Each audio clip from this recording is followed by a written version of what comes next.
Good morning, everyone. Welcome to the PWR Network. I'm Amy. You voted, and by an overwhelming majority, you all said you wanted receipts and updates on the hidden true crime situation. So here we are. There's been a lot of talk, a lot of claims, and a whole lot of, trust me, I've got proof. But if those receipts never show up, then what? Does it all just blow over, destined to repeat itself again and again? This is where the rubber hits the pavement, my friends. And the question is, will these screenshots and receipts ever actually see the light of day? Well, grab your coffee, your own screenshots, and your best detective energy, because today we're digging into the receipts edition, where the story meets the screenshots and the truth finally gets some daylight. Maybe. Shout out to my Dragonflies and my replay crew and everybody out there keeping the archives alive. Let's get into it. I'm going to roll some credits.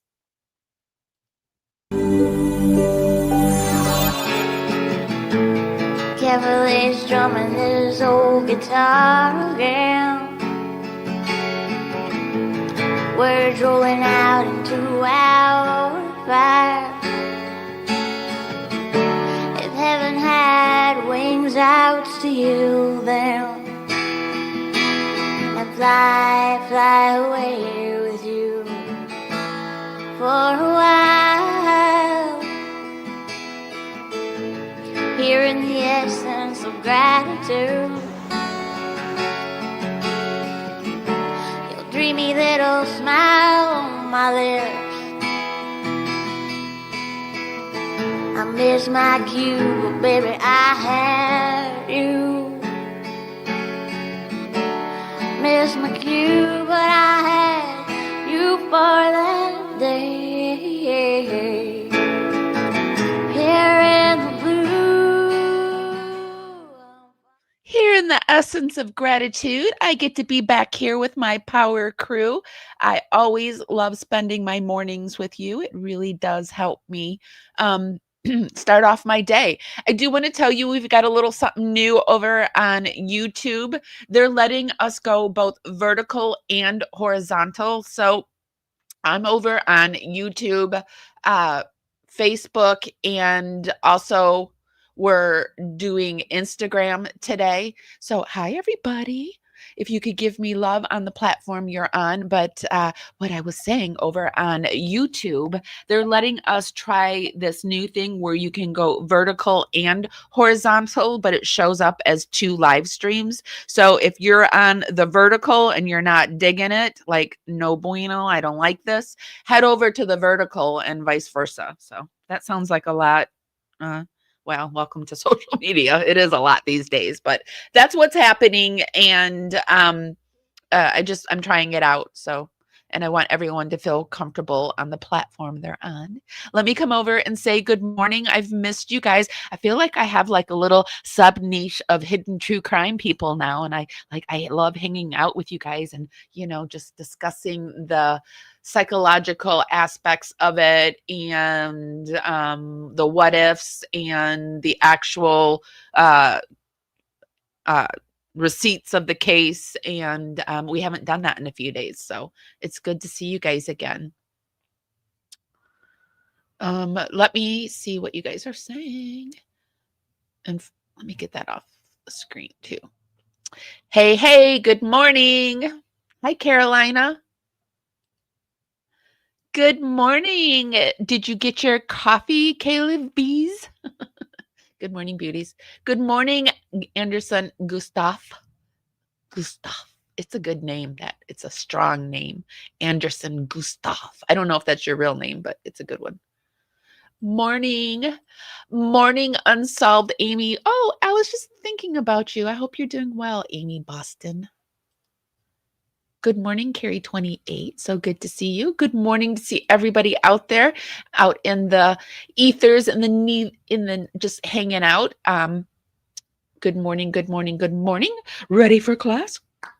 Okay, guys. So I wanted to talk about this hidden true crime. There are a few cases that I wanted to talk about, and I gave you the choice, and this is the one that you wanted to talk about first, which I totally get. I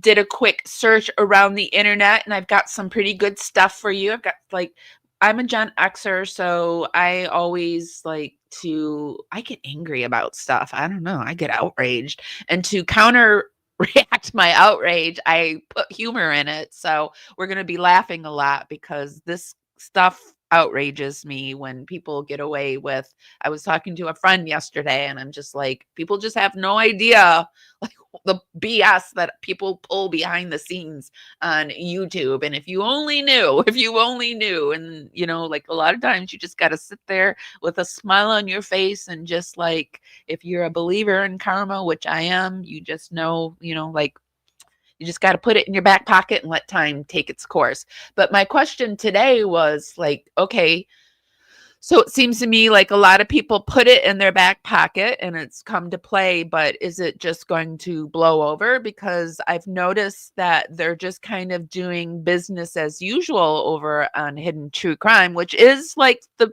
playbook, the best play in the book of, you know, PR to try to reform what you've done wrong. And I've noticed they're just putting out their stuff and yeah, and that's business as usual.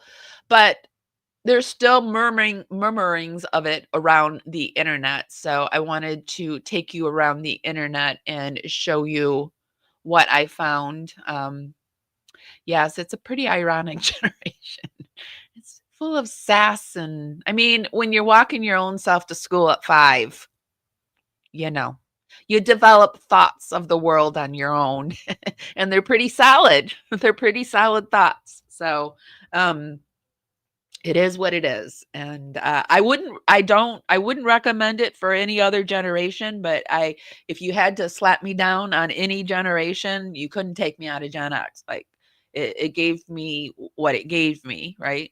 It gave me my trauma, but my trauma also gave me my humor and my ability to basically do anything. Like I feel like well, I don't want to test fate or anything, but I think I'm a pretty strong girl, so woman. And so and I do attribute that to my generation. I think a lot of us are pretty strong.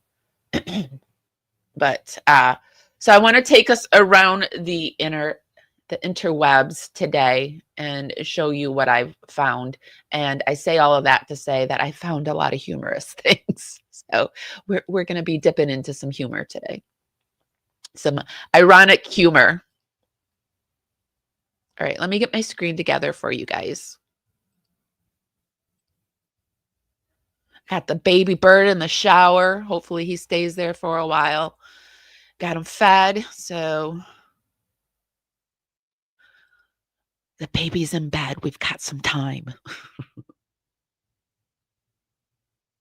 Let me get myself out the screen too. And I really don't know, like this vertical view is, if it's too small, I don't know what to say to you because I don't know why anyone's on vertical over on YouTube anyway, but it is what it is. What are you doing over on vertical? That's my question. No, just kidding. Let's see. But it's so small over here on vertical. I also don't want to get wrapped up in it. All right. Get my ADHD brain back. All right. So if it's too small on vertical, just try to put something in chat for me so I can make it bigger because it does look really small over there, but I don't know how to make it bigger for you. Let me try this. Just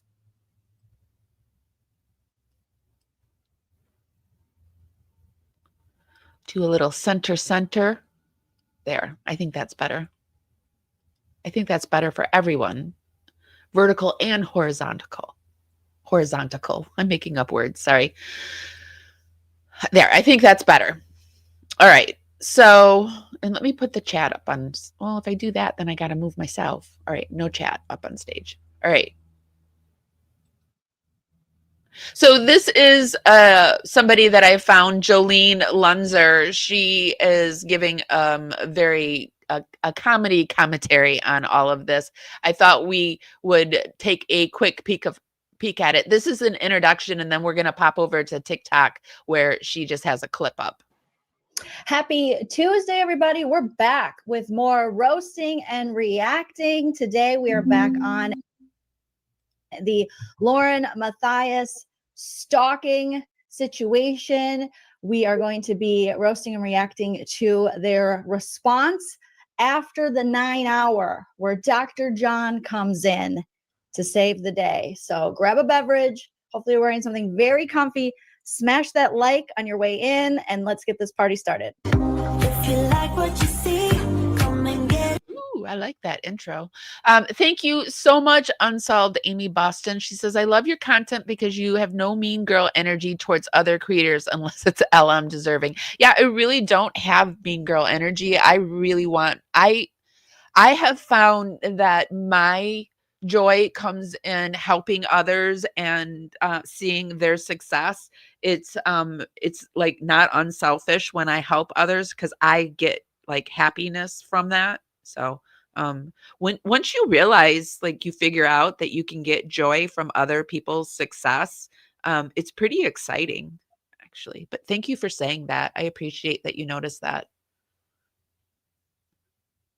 Let me pop forward. So you guys, the name of the game here is everything that we watch. We won't watch in its entirety, but I will put it over in the YouTube show notes. Today, we're coming to you on YouTube, Instagram, and Facebook. So hi, everyone. Finding the funny, roasting, reacting to things regarding this situation that true crime podcaster and YouTube channel from Hidden True Crime, Lauren Matthias and her husband brought to the interwebs regarding their civil stalking injunction. If you missed me covering the 9 hour, that is there for you in the No Offense, All Offense playlist. You will see it labeled. I am still trying to edit part 1 together for you guys. It's actually uploading. Trying to get out clips for you guys, but these long, I did a 5-hour live. Do you guys realize I did a 5-hour live on their 3-hour live? I'm like, what are these people doing to us? They're putting out 9.5-hour lives, and I'm putting out, I think 5 hours, my longest. No, it's actually not. I did do a 1 year, a couple years ago, I did a New Year's celebration. I was like, I'm really into the Twilight Zone, and I always liked when they had those marathons. So I either did, I think I did a 48-hour marathon or a 24. I don't know which one I did, but I did do a full 24 hours. I know that at least. So but yeah, I haven't done it since. And yeah, they had me out with a 5-hour live. We're exporting right now, so hopefully that doesn't slow down my computer. But it is in a 6-hour live from last week. But I'm trying to get it more organized for you all. So thank you guys for being here. Again, smash that like. If you want to support the channel further, you know the drill. You can send a super chat while we're live here on YouTube. It's a great way for me to see your comment. You can send a super thanks after the video post. Thank you to those of you who have done that. You can hit me up on the Venmo, PayPal, Cash App. Thank you to those of you who have done that. Or you can send, you can join my membership here or on Patreon. You don't have to do any of those things, but they are there if you choose to. So let's move forward and let's just go into one of her clips. It's like a 5-minute clip. So I figure we can like watch a little bit of her. The comment section in the live chat. Okay. Oh boy. Oh boy. Yeah. The girl hates Kleenex. Yes. The lean cuisines are. Good morning, Kim. It's so good to see you. Kim is our lady in blue. If you have any questions, you can direct them to her and she can, like, you know, I don't notice the chat. I get talking and sometimes I don't notice if you guys are needing my attention. So if you need my attention, you can direct it to her and she can flag my attention down. Here, Christina Coca has renamed the lean queen, the lean team, the lean cuisines. I'm kind of here for it. I'm kind of here for that. Okay. So I wrote down that we left off at 5 hours, 22 minutes, and 6 seconds. So around this time. So let's keep going. I might speed it up too at times. All right, Lauren, tell us more about this stalking. She's got a civil stalking injunction. Okay. This is Let's find out what this is important. Guys, okay, this is really important. It's really important. Oh, that's Starting off right. really important. I'm going to speed it up to 1.2. She's also multitasking, and she likes to listen while she's door dashing. So there's that too. Because we're really important. Laid back here. Don't worry about it. I just really get involved in what I'm doing. And even when I'm on panel with people, they'll message me or they'll text me, and I won't see it till the end of the show. So I just get really focused, hyper focused on what I'm doing. This is what I'm thinking. I have to use the restroom. Do you remember that one body We don't got to know that. cam footage thing that we never shared? Why don't you put that on? You guys can watch the other. So she's going to poop? Oh my God. Boom. Roasted. She's like, I have to take a dump. It's inappropriate. So let's watch more body cam that we've probably already seen. Single of us. And I'll run to the restroom and we're going to dig into this. But only the cherry picked body cam. Okay. Cherry picked body cam only. You guys are going to have to dig for the other stuff. And we did. This thing is really important. And I'm wiggling. I've had a lot of water and my mouth is still dry. Okay, just go potty. Sorry, guys. Just go potty, lady. I'm nervous. She did. I Why are you think nervous? she said she went 2 or 3 times. Lauren and I'm great. Oh, we already saw this body cam. Now we get another. So now we just get to see Grayson's, her assistant / producer, super afraid face. So, did you get a copy of this yet? Yeah, we provided them to you guys. Okay, so you already have a copy? So we'll give you another copy. Okay. So, Sorry, there was somebody walking by that is friends with her. So I just wanted to look down for a second. I promise. my partner and I, we explained everything to her, what she can and can't do, where she can be and can't be. And we thoroughly explained if she does violate it, she will be arrested. So, She understands. Grayson looks over at her for approval. Like, okay, that's good, right?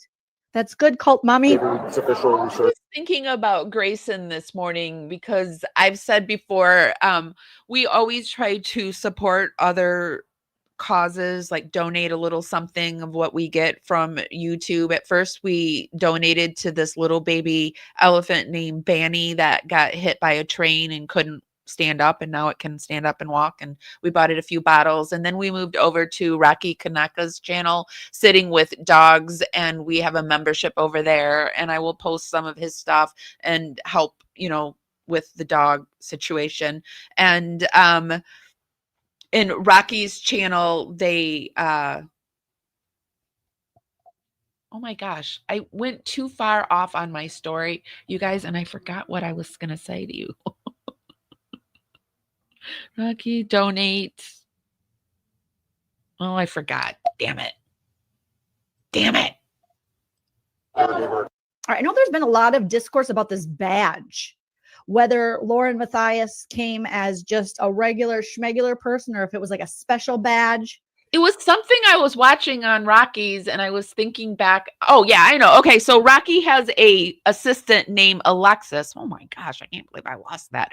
Rocky has an assistant named Alexis, and Alexis, it kind of reminded me. She's young and she handles. I went over to his his webpage, and I noticed that she is a moderator over there. So I can tell like she's doing multitasking type of things. And so it's like, if that's a thing, that's like a job profession now that young kids want to get into, is, the producing, and, and I would too, if I were a young, this would be exactly what I would be doing. I would be helping a larger channel try to podcast. And I've always thought about, like, when I get larger, having an assistant. And I was thinking about like how he treats is it her name? I think her name's Alexa.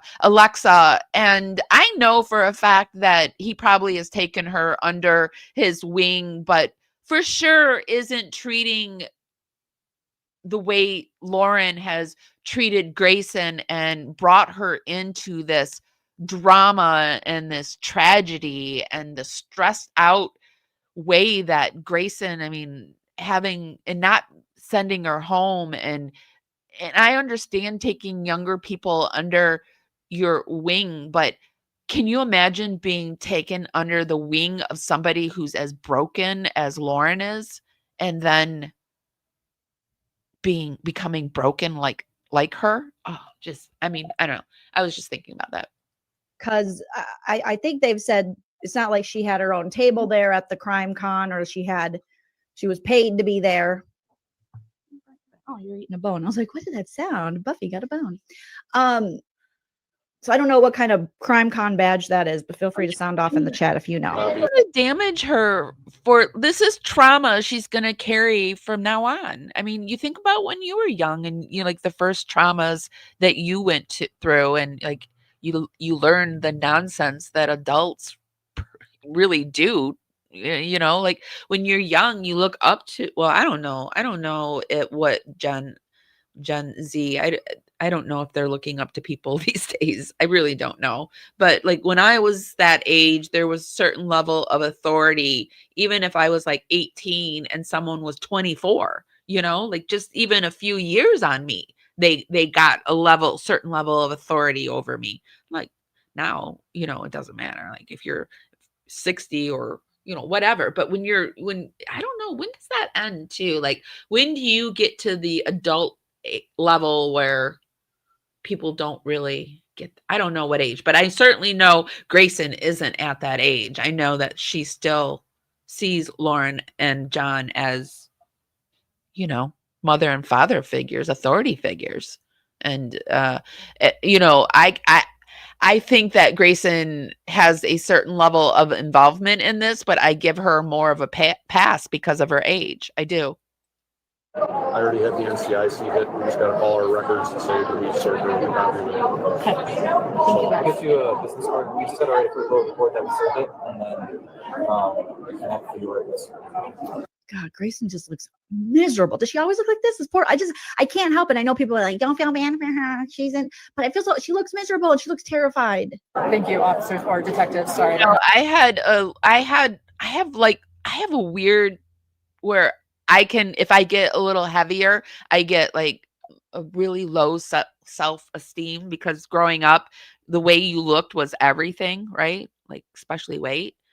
I grew up in the 70s, 80s, and 90s where couldn't keep up with the weight. But yeah, I get it. And then there's other times where I'm just like, I don't know, I've decided that I have two distinct, I'm a yin and a yang. Like my dad was this goofy, I don't even know how my mom got with my dad. He was just a big freaking weirdo. He was weird. And then my mom, my grandma's side, they've got this like I'm a Scorpio, but they've got like this Scorpio-ness to them where, for lack of a better word, they act like their shit don't stink. Like I've got that side in my family too, right? So I've got this side who thinks they're nothing. And then I got this side who thinks their shit don't stink. And like, it just depends on the day of the week who I am. So it's like really hard but I get Grayson too. I do get that low self, but also is it her age too? And the fact that she hasn't been home in so long. Sorry, I don't know what to call you. Okay, that was, we saw this flirting, and look at Grayson's like, mommy's flirting with Mr. Officer. Thank you, Grateful Little Farm, for the super chat, for the becoming a member. Okay, well, let's move on. And I found this person over here, the Daily Dose of Dana, and I wanted to see what she had to say.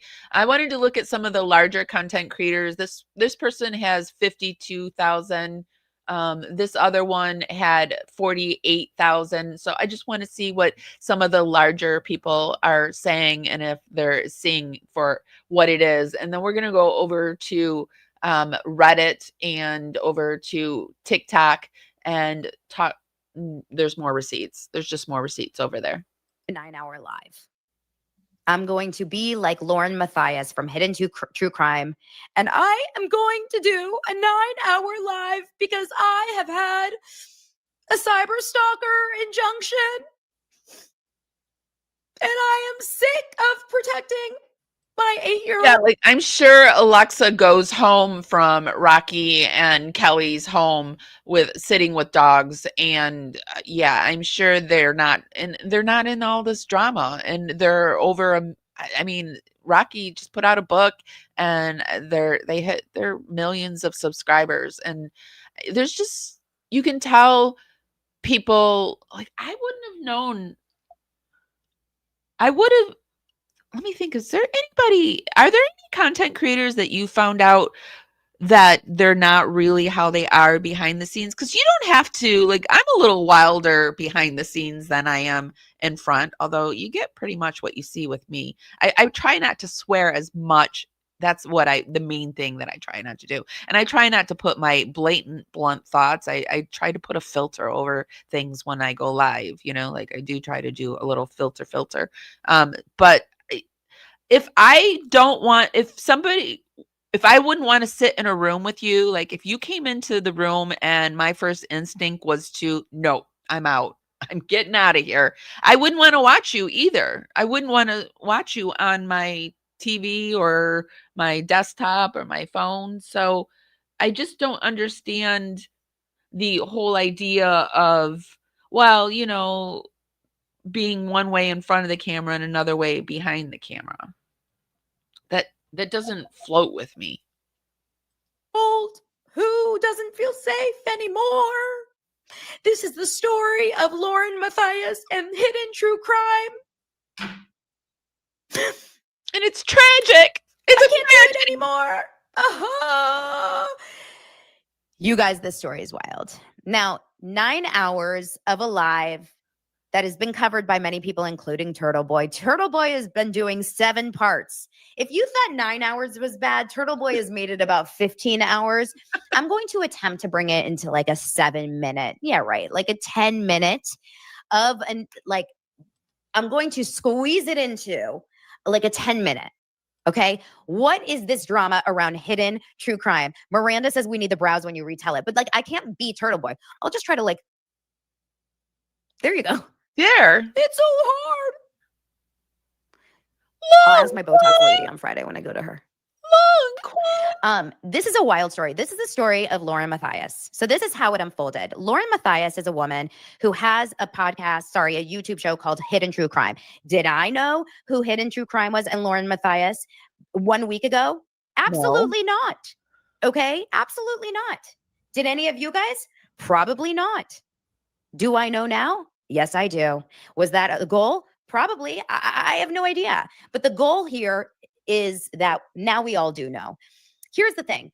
Do I feel good for anyone that's getting harassed online? Fuck no. I understand what it's like to have mean girls after you. It's awful. But you have to weigh whether or not you want to talk about it in a public manner or not. How much, risk versus reward, right?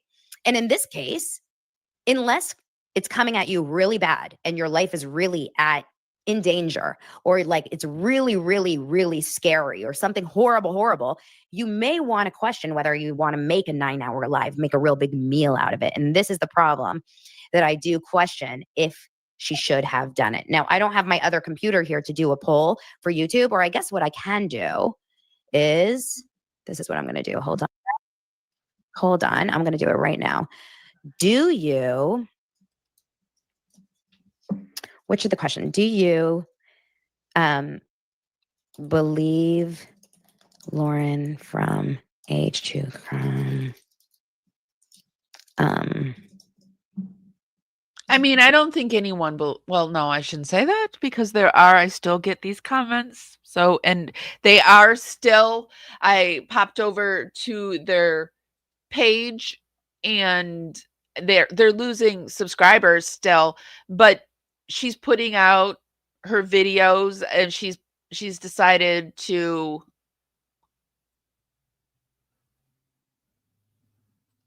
Ashley, we learned because to start Melody Buzzard is the new case that she seems to be following, and over here she got 20,000 views. I'm sure she's still moderating her comments, but they have 248 comments. And I mean, those are probably at least 248 good comments, because they're not going to leave the horrible comments, of course, but I think they're just trying to push through it.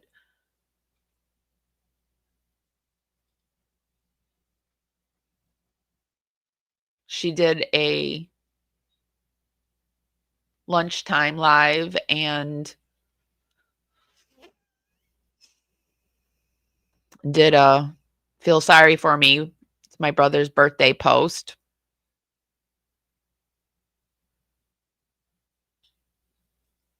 She's done some lives, but they're pre-recorded lives. She's doing the pre-recorded lives. She's, that's so she can get the super stickers and the extras, that's why. And she's also, when they're releasing the videos, they're releasing them, I believe, as video premieres because they got to get their extra money because their views are a bit down. Yeah, a bit. What did they used to be like? Yeah, they're a bit down. So they're doing a few things here and there to get their extra coin.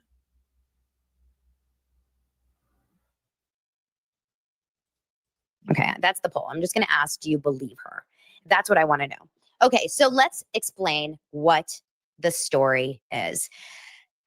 Okay, she has a big YouTube following. I don't exactly know how many, but like hundreds of thousands of YouTube subscribers. Okay, she is a former broadcast journalist. She covers all kinds of true crime stories like Lori Daybell.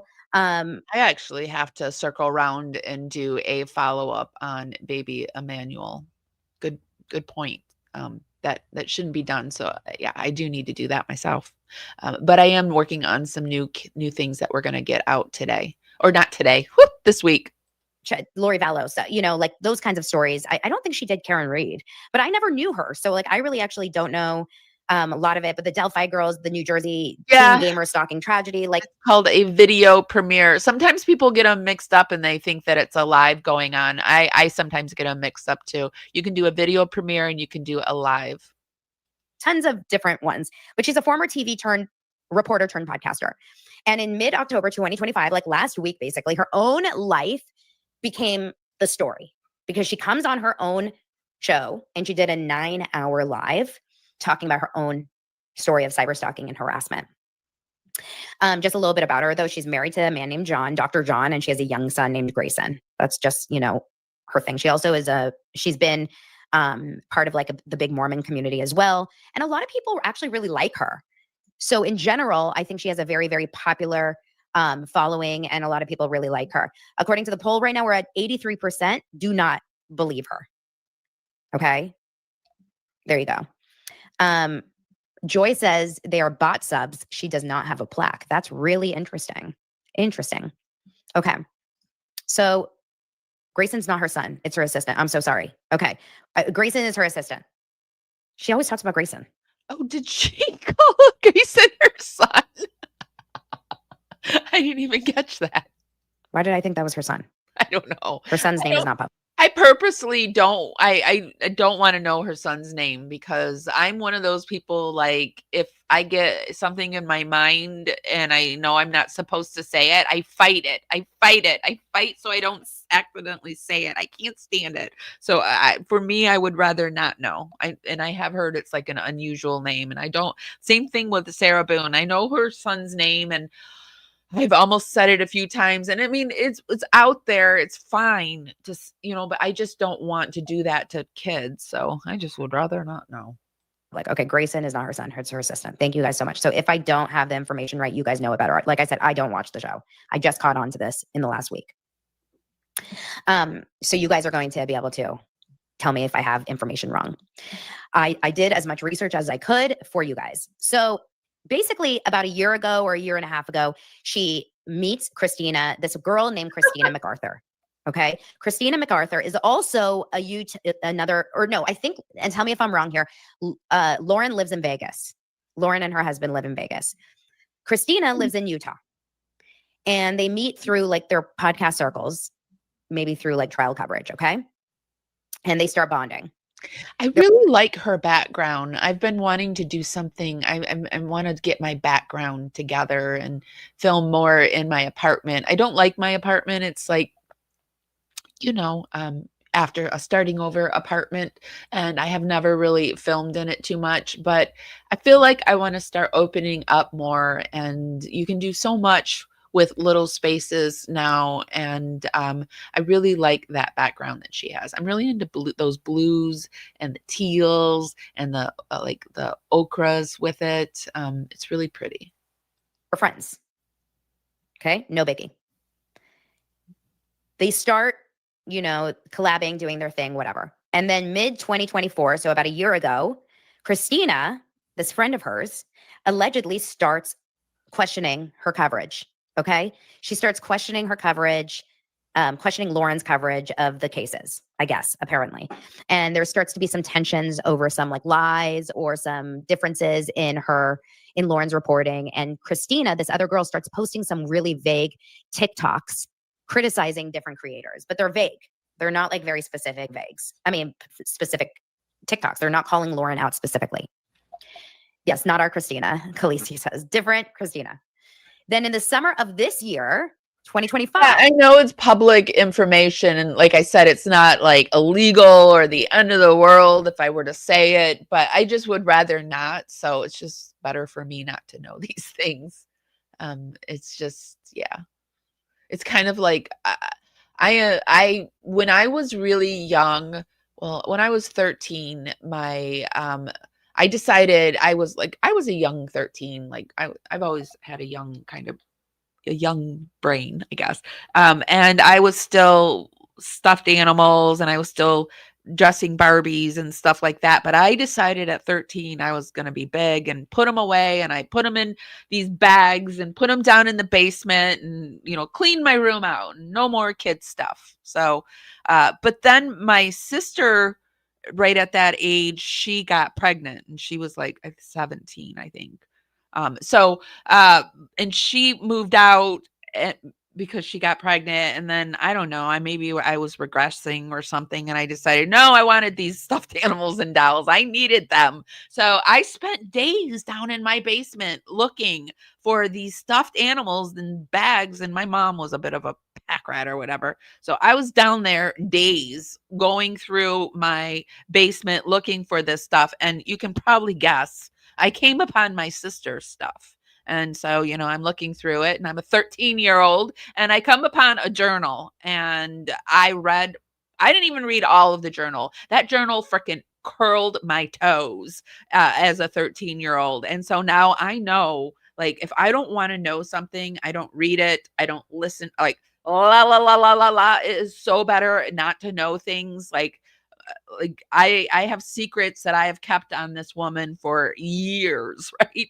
I know her deepest, darkest, whatever, and I wish I hadn't. So I learned at a very early age that ignorance on some things is absolute bliss. So there's some things that I just don't want to know.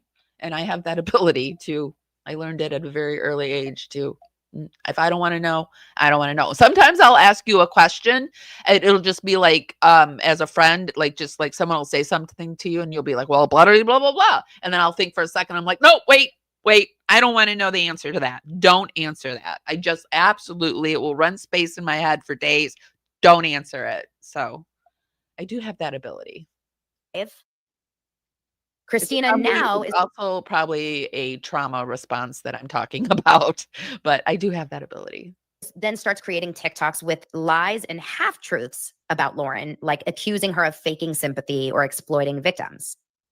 She starts, according to, other people, she starts contacting some of Lauren's collaborators, like this other creator is called Mormon Stories, to warn them, don't work with her.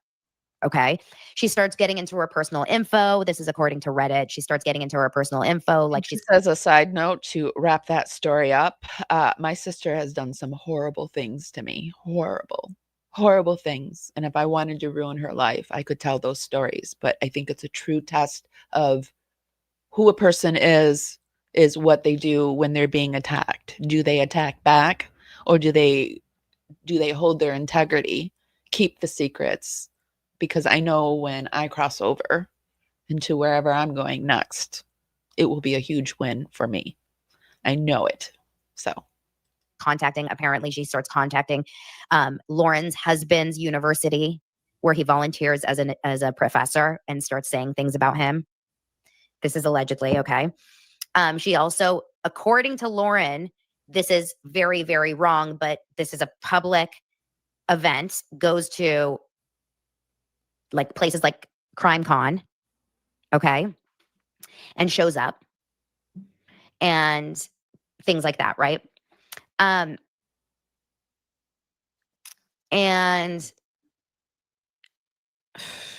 so she continues to do stuff like that starts to kind of like irk at her.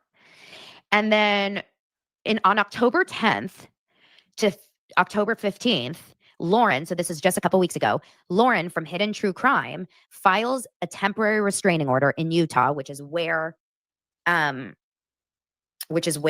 Christina lives. Yes, the channel that we're watching is Daily Dose of Dana. In Utah against Christina for stalking and bullying. Christina allegedly violates the restraining order and includes continued online posts. And if you want to watch more of her, I put the links to everything we view over in the YouTube show notes. Lauren then goes live for 9 hours on October 15th. Sharing screenshots. Wait, when did the law and crime thing happen? Law and crime thing, are you talking? Okay, there was a civil stalking hearing in Utah. And Lauren goes to it. So there's an actual hearing in Utah. Lauren, the girl that's going, the Hidden True Crime girl, goes to the hearing, and Law and Crime Network, which is a huge true crime outlet that we go to watch the okay, I think she's about to say they were there, but they weren't. They just applied to be there at the next one. So I just wanted to show you that the larger content creators are seeing it for what it actually is. This is another content creator, and I don't know. I haven't looked at any of their other I haven't looked at their other content. So this is just me showing people, it's not me saying whether I support or don't support. Everything that we view will be in the YouTube show notes. We do it to cite our sources and for fair play use. This is all my research, and it's for educational and entertainment purposes only. It's all my opinion, and we urge you to go out there and do your own. But this is supposed to be a little parody.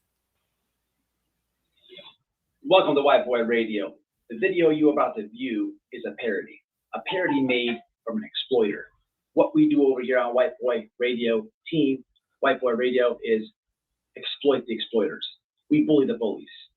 Are you getting bullied? Are you a product of cyber harassment? Are you being victimized? Contact me. White Boy Lockdown Radio at Yahoo. I'll try to get to the bottom of it. I can't save the world. But one thing I don't like is bullies and exploiters. So please, feel free to contact me. And always remember, don't be the parody. Enjoy. Okay, guys. It's Lauren from Hidden True Crime, and we're here.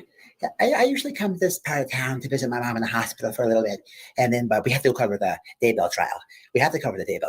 So we're going to visit mom for all of 2.1 seconds before we go to the trial, and let's have a check up on mom. Lauren, don't leave me. Don't leave me again. Oh my fucking God, Mom. I told you, if you want me to hang out, it's the Patreon. It's $79.99 a month. Jesus Christ. We have to go cover the trial, okay? I'm meeting John, the PI, the friends, okay? We have to go cover it. Come on, Mom. Jeez, I've been here like 5 hours. 6.5 hours later. They slut shamed me. They said that I was porking the PI at the Daybell case. Look, he's John's friend. And I told one of my friends that John looks like Peter Griffin. And look, people, I need you to hit the Patreon. It's not that I cheated on John. It's not Hidden True Crime. His pecker. You guys think that's what it is? That I think there's something bigger. Whatever receipts we're going to get, if we get them, do you guys think we're going to get them? I don't even know if we're going to get them at this point. If Christina doesn't decide to do anything. I don't know if I'm starting to lose faith that we're going to get them. But do you guys think that we're going to get any receipts? Because like everyone on both sides, Christina has the receipts, Lauren has the receipts, but have we seen any? Like we've seen a few receipts, but have we really seen any good receipts?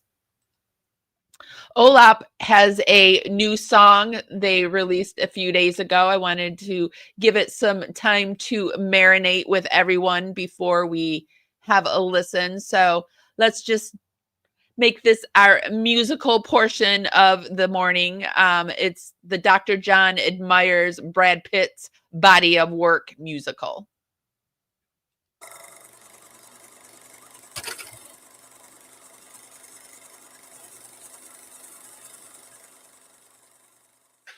He began in 1987.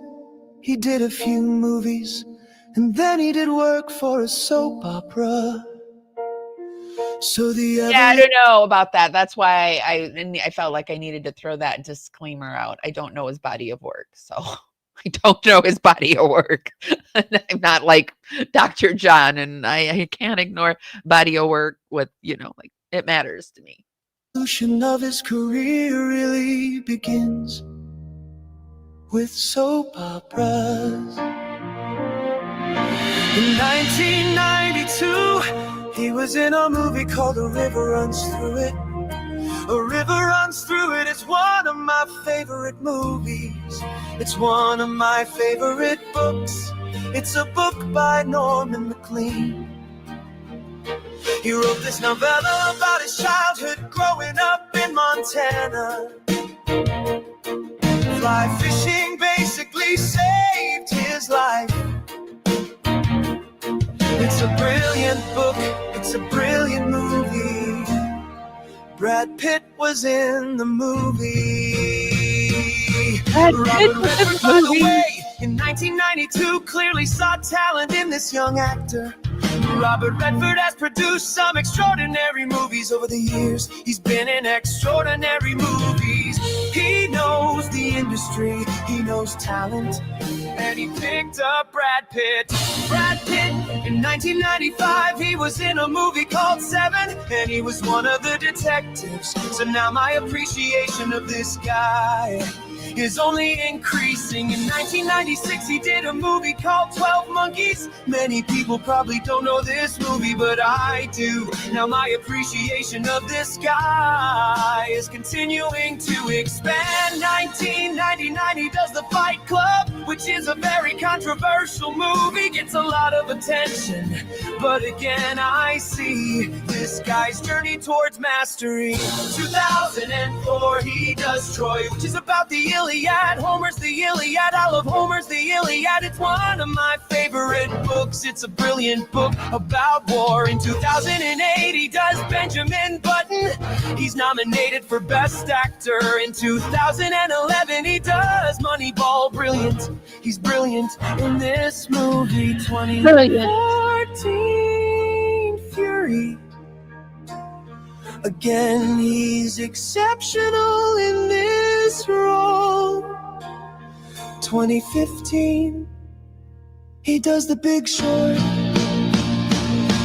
There's a bombshell in 2016, and this bombshell is that Angelina Jolie accuses him of abuse on a plane specifically. And before this, by the way, I should point out the paparazzi are all over Brad Pitt wherever he goes. Anything the tabloid can get their hands on, any salacious story about Brad Pitt, they're publishing that. The problem Angelina Jolie had in trying to make this a moral crusade was that Brad Pitt has this body of work, which is indisputably good, right? He's got this body of work, and he's becoming an actor that's mastering his craft. Brad Pitt's body of work, and the quality of his work are indisputably good.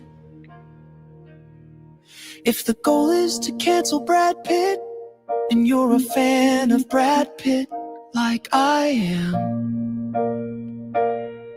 my response to that was okay, Maybe he's got some problems in his personal life. Maybe he feels overwhelmed by having all these kids. A massive career, being one of the biggest stars in the world. I can't even imagine the stress and expectations and criticism this guy has to deal with.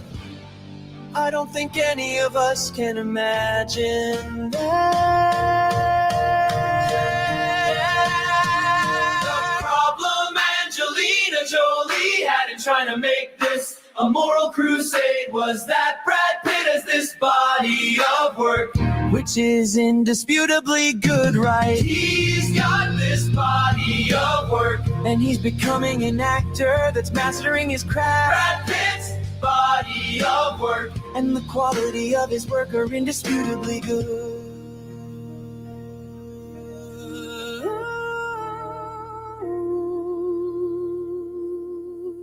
So I guess the point is that, Lauren's got this body of work and body of work. Obviously, she's got the body of work. Ignore the wizard behind the curtain because she's got this body of work.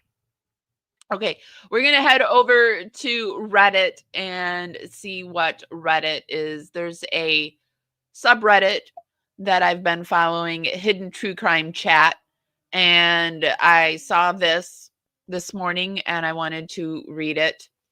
So, a brief update. Good morning, everyone. Good afternoon, evening, or morning, depending on where you are. I write this to share a brief update on things and what is coming ahead. We as in this subreddit, were recently discussed on HTC's Patreon chat, where some expressed anger and outrage over such a subreddit existing. Some users took to attempting to dox individuals who are users on here, I guess in the hopes that if they are identified, they will be scared and abandon posting here. It's understandable if HTC does not want people discussing them in critical ways, but this is Reddit, and users are mostly free to share whatever they'd like. Unlike YouTube, they aren't able to file copyright strikes, so trying to dox some people may be their next course of action to try and regain control of the narrative. Who really knows? We don't heavily mod the post or comments here, and the only comments that have been removed are ones either removed by Reddit or for breaking sub rules. Only 2 users have been removed, one removed by Reddit for violating Reddit's rules, and the other for continuing to post vague doxing information. That has no place here and serves no purpose in discussions here. Sorry. I appreciate that the vast majority of posts and comments are respectful, even when one has a different opinion, and they are. Thank you for that. Secondly, I've seen several comments asking about more proof and if someone is just going to drop the messages, etc. This is where I got the idea for the post or for our live today. I don't know exactly what will happen with that type of stuff in the future, but I am planning on continuing to share parts of my experience and my opinions in the coming days and weeks. And I still believe that I am allowed to share my thoughts and opinions, even if some want to make me feel otherwise. Thanks for continuing to have respectful discussions here. And I agree 100%. We will continue to have the respectful discussions. It makes me laugh when people are like, well, just drop it. Well, okay, if you want to drop it, like move along then. There's tons of other stuff out there. I'm going to talk about it until I'm done talking about it. And I'm going to do it in the way that I want to do it. And I feel like I do it I do it from my gut. Like I do it respectfully. I do it like I call a spade. And, I don't know if you've picked this up about me, but if I'm doing something and I notice I'm doing it too, I call my own self out and try to adjust, because we're all learning. We all come from a background that probably programmed us a certain way, and we're all going against. I mean, look at as human beings, half the stuff that we do now as human beings, our instinct is not to do that. And we programmed ourselves not to listen to our instincts. So I'm trying to get back to my instincts. But yes, hit the like button. Good morning, everyone. Let me come over and see what everyone's saying. We're going to read a few. We're going to go like knee deep into the Reddits now. Oh, yes, I would love to get to 10K. Welcome to all the new subscribers. We're up to 8,910. Well, I think we have a few more now, but we're almost up to 9K. So I would love to be to 9K at least by Turkey Day, at least. Like Kim is shooting for the moon, and I guess I'm just trying to hit some stars along the way. But thank you. I would love to be up to 10K. And welcome to all the new subscribers. And I love my OGs as well. Dr. Chubbs has a stubby chubby he's got something going on for Brad Pitt. He likes the celebs though. And the life of me, I can't understand the Brad Pitt analogy. I've tried to wrap my head around that. I edited some videos, and they had to do with the Brad Pitt, and I still don't get that Brad Pitt thing. I still don't get it. And I thought, when I was first being laid down on me, I'm like, am I stupid? Am I stupid? Because I don't get it. But I don't think anyone else gets it either. It's just gaslighting or something. I don't even think Lauren got it. Maybe that's why she tried to distract us and tell us he went to Princeton. Oh, you absolutely. Hi, Carolina. Okay, so let's keep going. Let's see what the people are saying here. I'm just waiting to hear that Pinata Samurai has to say about all of this. Is that Pinata Samurai the one where he read the comment where it was the only good comment?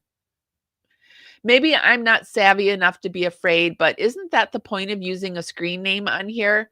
What am I missing? What can I be doxxed from a Reddit account? P.S. I've seen restraint at the subreddit. Candor to be sure, but restraint, hell. We criticized Turtle Boy. Did LM and Dr. M denounce the doxing attempts? Probably not. They should, but I don't. Do you guys know? Is anybody on their Patreon, are they saying don't dox people? Or is it kind of how creators send people, they don't say go out there and do it, but wink wink. Is it still possible to embarrass me with kindness to shut me up? Anything aggressive is going to backfire on them. They ought to know by now. They will likely look at your post to try to figure out who you are. I mean, but some people don't even change their name. I'm Parawoman. You know who I am over there. So if you don't want to be known, you don't want to. I don't feel like you should have to be doxxed and known, but I also feel like in this day and age, there's people over on TikTok that if you put a comment down on there, they will create whole content around your one comment. So be prepared to stand behind what you got to say, or don't say it maybe. But also I get it too if you're in some kind of profession and you want to say it, but you can't really, so I get that too. You might not give away personal information directly, but in various posts, you might drop bits of info. Yeah, there's detectives out there. People do this for shits and giggles these days. For example, if you say you're a nurse in one post, then post in a San Francisco forum, then post you have 2 kids in another forum, they can piece together you're a nurse in San Fran with 2 kids.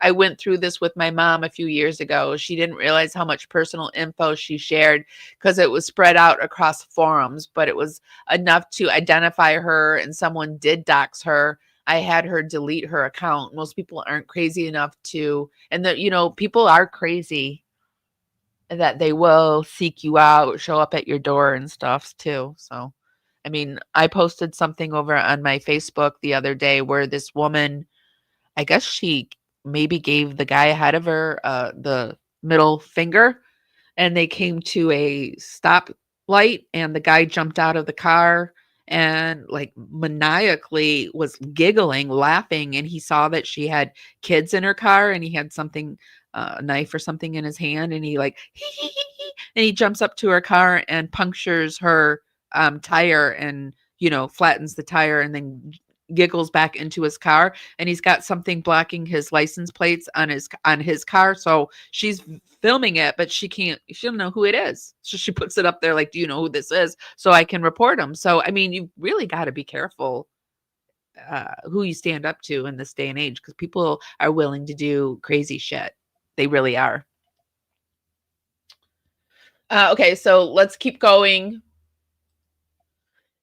Hidden True Crime over here on YouTube, Bad Actors, not even the Hidden True Crime one. They're talking about it. And this one says, Hidden True Crime was my go-to channel, but the entitlement and backstabbing is a deal breaker. Since she has enlightened us to her shitty personality, I can no longer believe a word she says without integrity. What do you have? And learning about her attempt to ruin sweet Gigi and others is just gross. She is obviously scared of something coming out.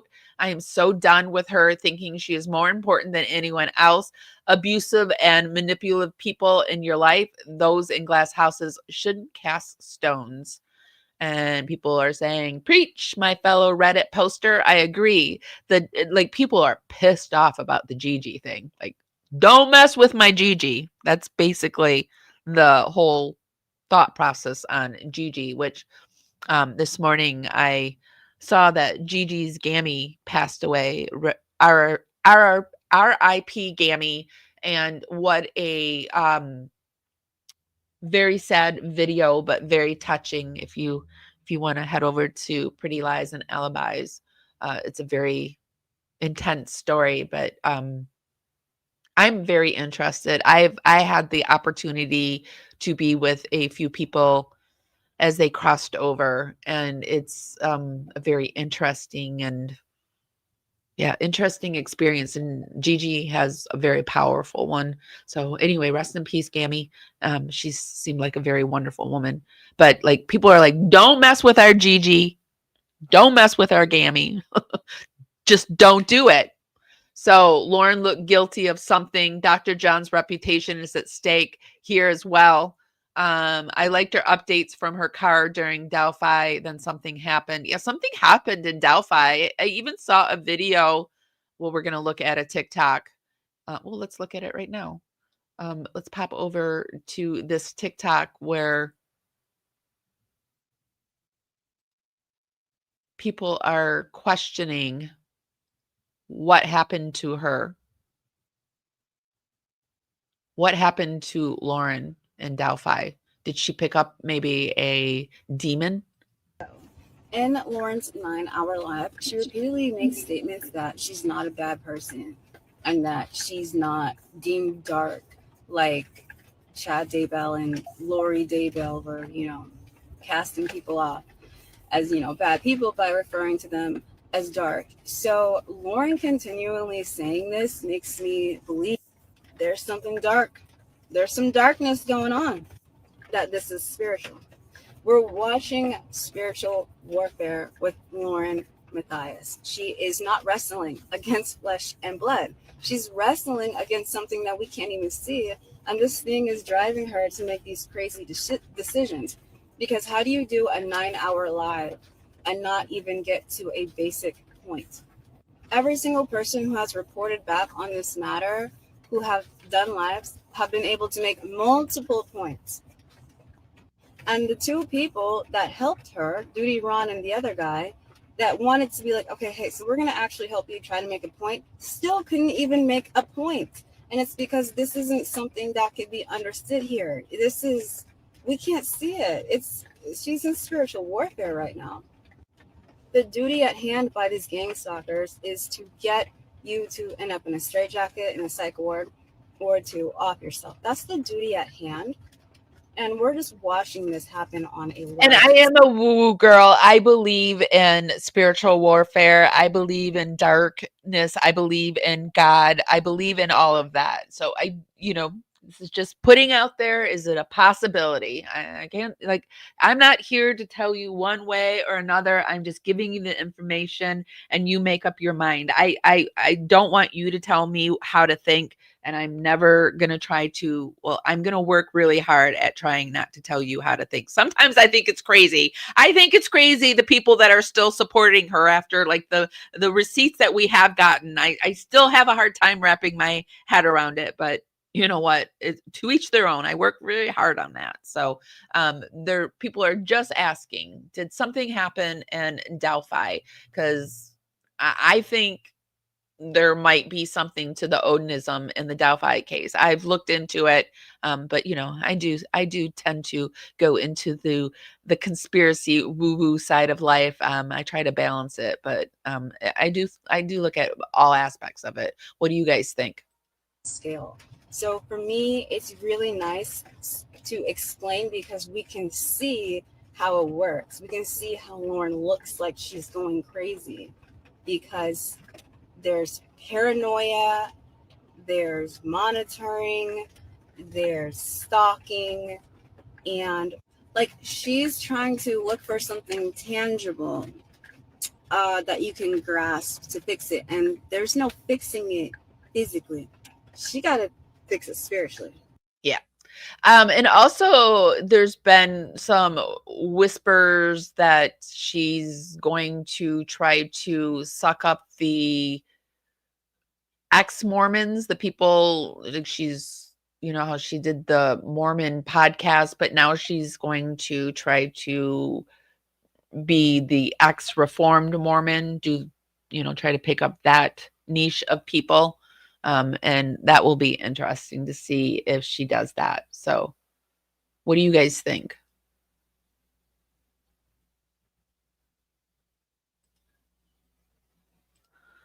We're going to go and take a look into more of just the hidden true crime subreddit, pop through some of those posts, but I want to see what you guys are saying. Oh boy. Oh boy. I agree. We're going to actually, I want to take a look at the Mormonism has always fascinated me. It's kind of interested me just like Scientology interests me. It's kind of like, they kind of remind me of each other, but they're not. I know they're not, but I don't know why they seem to remind me. She's very Mormon. If you watch that interview, and it's literally a few months ago. And I woke up to reading some of her old journal posts, which you have a great name, Alp. I don't know if that's how you say it. It's the OLLOPP, the one that does the music videos. She was reading some of Lauren's old Mormon blog posts, and those are interesting too. If you guys want to listen to some of those, actually, why don't I just take you over there instead of just tell you about it? Hold on, I've got too much up though, per usual. I look forward to the day where I can have more than one monitor.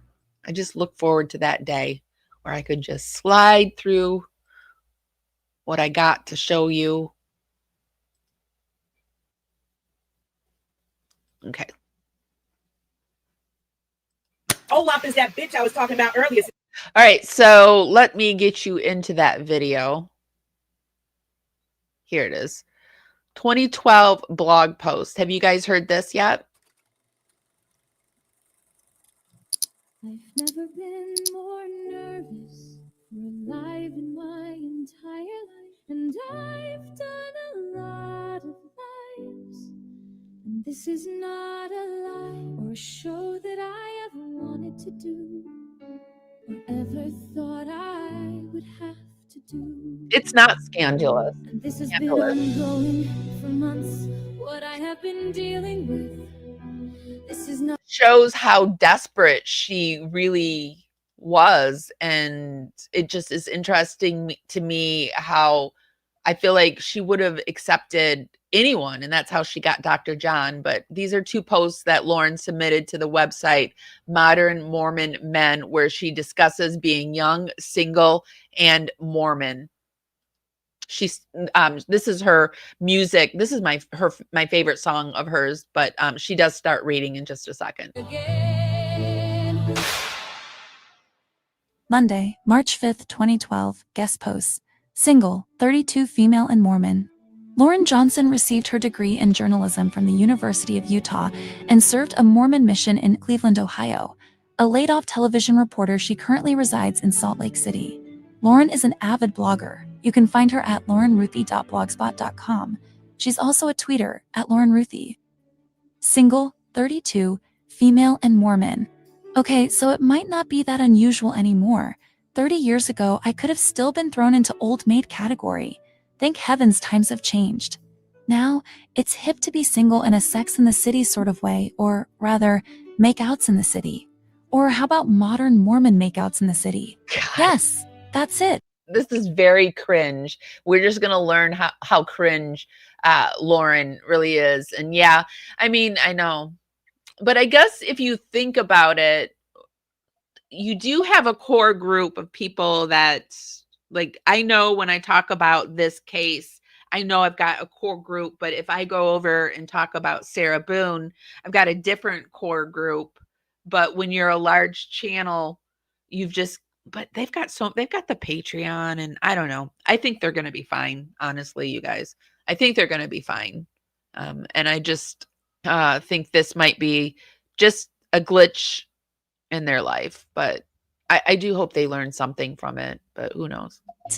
And just like Carrie from our favorite Single City show, I get to wear Manolo Blahnik heels and a Marc Jacobs dress with added sleeves, which makes me think that maybe this should be called Modern Mormon Makeouts in the City, in an economically hipster sort of way, since most of my clothes are vintage finds from Deseret Industries, with a few H&M hand-me-downs that slightly resemble a Marc Jacobs dress in a cheap, not-so-Marc Jacobs sort of way. And with all that being said, now I'm back to wondering if it really is hip being Mormon, single and in a city far from the size of Manhattan when I don't even have enough money for those dreamy heels. Sure, the makeouts are great, but I think something else, perhaps, maybe could be better. Just saying, why is it then that the leaders of the church who really, that deserves caps, really want all of us single peeps who have taken the Y out of YSA to get married, buy a house, and settle down not had a greater impact on us? Instead, single adults hereuntoe referred to as essays have continually remained essays. Why? What in the world is keeping us single? Since I am from the Google generation and feel worthy of all answers, I've tried my best to come up with a decent list. It goes something like this. I don't know, timing, commitment issues. I haven't met the right one. In love with the wrong one. The right one dumped me. Trying too hard, not trying hard enough. People like to break up with me. Not a lot of Mormons where I live. Can't get over the last relationship? No idea. Maybe I'm not marriage material. Too busy. Sexual orientation, I like my freedom. Addictions, I don't know. Just have issues, I guess. Don't have a clue. God has other plans. Career-oriented, I'm intimidating. I'm intimidated, I don't know. This list might not have been that helpful. If you skipped it, more power to you. Perhaps answer entitlement is failing us here. I know I sometimes fall into the trap of blaming Romeo for not wanting to marry me, or Fabio for not wanting to take me on that second date. But is playing the blame game and this attempt for finding answers helping? I'm not sure it is. It seems to only imply that something is wrong and that it needs to be fixed. And I think the idea that we must be fixed if we are an SA has got to go. Again, thank heavens the old maid term is dated, but is this unending search for reason any better? Here's what I do know, or believe. I believe SAs see a happy marriage as appealing. We see the benefits, and the majority of SAs that I know have a deep desire to find that special someone, eternal companion. I believe the constant drive and pressure for us to get married isn't necessarily helping. I think it dampens the mood and brings unneeded pressure in our quest for a compatible and happy companionship. It doesn't feed our faith or hope. Rather, it feeds fear and angst. It leaves us wondering what is wrong with us, when instead we could be focusing on what is right with the people we are dating, or could potentially date. Single people are indeed happy. All right, some aren't, but some married people aren't either. I do have a wonderful life, and I do feel sort of hip. I am looking for someone special to share it with, but in the meantime, I am sharing it with very special people, numerous friends who are a big part of my life and very weird, and it's cringe. Like, I mean, she thinks she's quirky. When people who announce they're quirky are cringe like this. feel almost like a family. We take care of and support each other. I get to build my life, accomplish goals, and conquer dreams without having to let go of a desire to one day find someone that would add to my life in a very special way. Although there is a growing acceptance towards single adults, I often get the question, why aren't you married, Lauren? Sometimes it's worse and continues with, you're pretty enough. You'd think a guy would An essay is a single adult, which is horrible. It sounds like, because over here we use it for sexual harm, but she's saying a single adult. just snag you up. If marriage in my generation is about being snagged, then yes, there would be a lot more of us married. But I think that is exactly what is so beautiful about this modern Mormon makeout in the city movement. As appealing as marriage is, with all of its benefits, we are determined to get married because we fall in love with the right person, because it adds to our life, and not lucky for me, weird stuff makes me laugh, really. It's just so weird. It is. just because we need to multiply and replenish or uphold a priesthood responsibility. Those things might be a part of the many blessings of eternal matrimony, but essays also realize there is so much more to figure out. We respect the eternal marriage vow and the blessings that come with it, so much that we are passionate about waiting for that perfect someone. But don't worry, we're older, wiser, and we're jaded. We don't did me too when I first heard. I was like, SA? She's not talking about sexual. What is she talking about? believe perfect means perfection. Most of us have lost any belief in a soulmate. This older single LDS crowd were a bunch of realists who believe in timing, compatible personalities, independence, a peaceful companionship, and therapy. I feel some leaders in the church wish they could just arrange marriages for us and get this Mormon population growing and headed towards the celestial kingdom. I think a few essays wish it too, but some of us are more complex. We have dreams, aspirations, ADD, and a desire to not end up like our parents or end up just like them. Help us in this journey. Please, no more condemning. Be proud of what, as single adults, we can accomplish and are accomplishing. Realize the desire for us to marry is in most all of us. Encourage us and support us. Feed us with faith and not with fear. Help us when we ask for advice, but don't push the wrong questions. My personal answer as to why I'm not married, I don't know. I really don't, and I'm okay with that answer. For some, it happens blissfully and easily at 23. For others, God has other plans. We might not be as hip as Carrie Bradshaw, but I think this generation of single Mormon adults doing great things and staying faithful should be celebrated. I know I couldn't be more proud. I'm also having a blast. My name is Lauren Johnson. I'm single, I'm 32, I'm female, and I'm Mormon. This shit is bananas. That's the song that came into my head. This shit is bananas. Okay, so and then I won't play the second post, but if you want to, the second one's even better than the first. It's even more bizarre because then she starts talking about having Mormons having babies at an older age. So older age moms, she gets into that. So if you're down for that, like I said, everything will be over in the YouTube show notes. So let's go back over to Reddit. And this is the subreddit Hidden True Crime. And these are the things that people are talking about. I thought we could just like scroll through and pick up a few that we want to look at together. And then we'll go over to TikTok. Misstatements or misrepresentation Praising Dr. Matthias' public claims. Opinion. Dr. John has presented himself as a highly sought after expert with decades of experience in his field. Are any of the details outlined below simple mistakes or misrepresentations? What do you think? I mean, this is another thing. If he never wanted anyone to look in on him, he shouldn't have brought his stuff to the internet and put himself up as an expert and, put his stuff over on LinkedIn. The fact that they're outraged that people would have want to investigate them after doing these nonsensical lives is just like, what the actual F? I'm trying to think of another word to say instead of F. Like, what the meow? Like, instead of saying the F word, putting a cute little word in it. Like, meow me. What the meow? Oh, my meow. I don't know. I haven't found a good word yet, but because I like to say the F word. Misstatements. So what do you guys think? Dr. John Matthias is a licensed clinical and forensic psychologist with 25 years experience, over 700 forensic and psychological evaluations. Do you think he had all those evaluations? Is it possible that he had all those evaluations?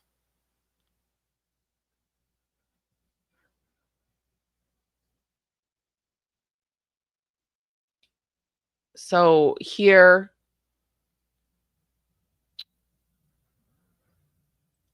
let me just see. Dr. John Matthias, forensic psychologist, answers questions about Lori Daybell. Dr. John, forensic psychologist, decided to do a last-minute live for us tonight. Dr. John is a licensed clinical forensic psychologist with 25 years experience in both clinical and forensic work. He has performed over 700 forensic and psychological evaluations. And then in this one, what's he saying?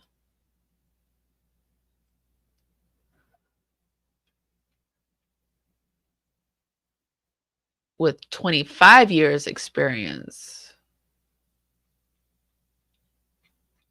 It's too big. Can't see it. And 500. So over here in the bio, it changed to, and when was this? On the 21st. Oh, geez. He did 25 years experience and 500 forensic. So it changed. Oopsies. I guess it could be a typo. I mean, anything's possible. And I guess that's probably what they're going to go with, that it was a typo.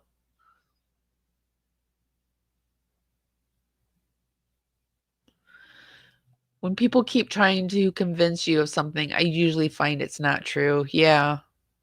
Yeah. I find that to be the case usually.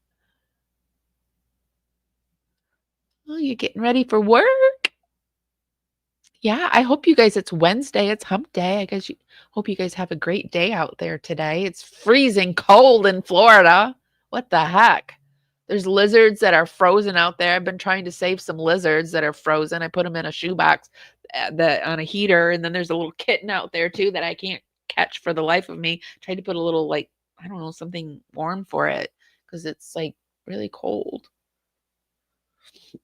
So stay warm out there.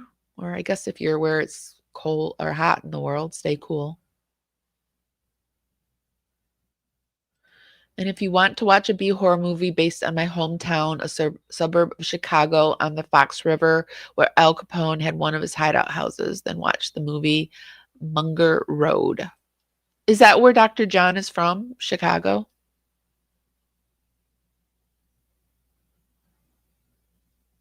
It snowed. Yeah, I saw it snowed, and I'm from Michigan, and I'm seeing snow. Ah. And it definitely froze. I didn't put my plants away either, so I hope they made it. I mean, no shade by that statement, but she's had a lot of traumatic start-stops to her life, which makes sense in context of Mormonisms. Seems like a very hard community to grow up in, like very hard. I'm glad that I wasn't born into having to deal with that because I have enough of my own religious trauma, and I grew up Lutheran, so I got my own trauma from that. But yeah,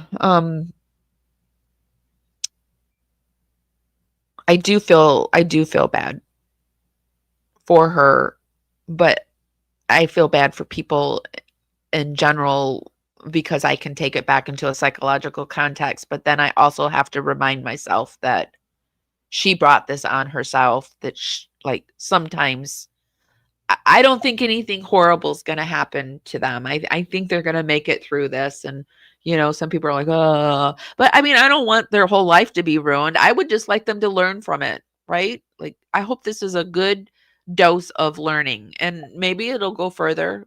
Maybe Christina will get her just, which I hope she does, but maybe she won't. Maybe this is what she gets, a public shaming on the Matthiases, which is basically what it is. But some people will never see it for what it is, because they're like, when I was being bullied, people are like, why would people support them? Why are they supporting them? I don't understand. And I'm like, do you think that the bully's the only bully in the world?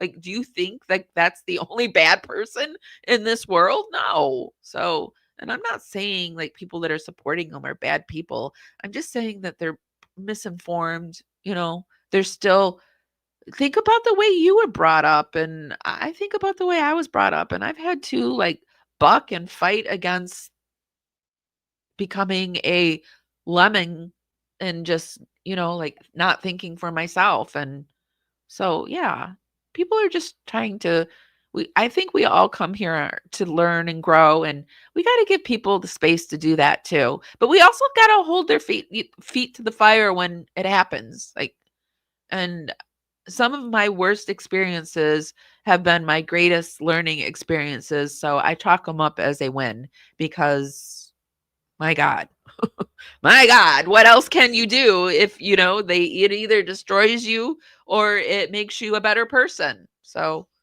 this obviously isn't big enough to, I don't think it's big enough to destroy them. It would have to be more, unless like we finally get the receipts, and the receipts are more, then that's a whole other thing. But we haven't got the receipts yet, in my opinion, to cause destruction. Obviously, because it hasn't caused destruction. So, all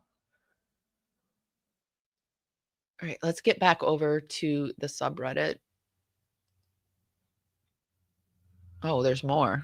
Geez, there's more. December 2022. 30 years experience and gained 5 years and a little over 1 year. So, okay. All right. I wish I hadn't gone on that tirade, because there's more. All right. So December 10, 2022, he's got 30 years experience. Let's see what he's got next. January 2024, he's got over 25 years, over 500 evaluation, and he lost 5 years.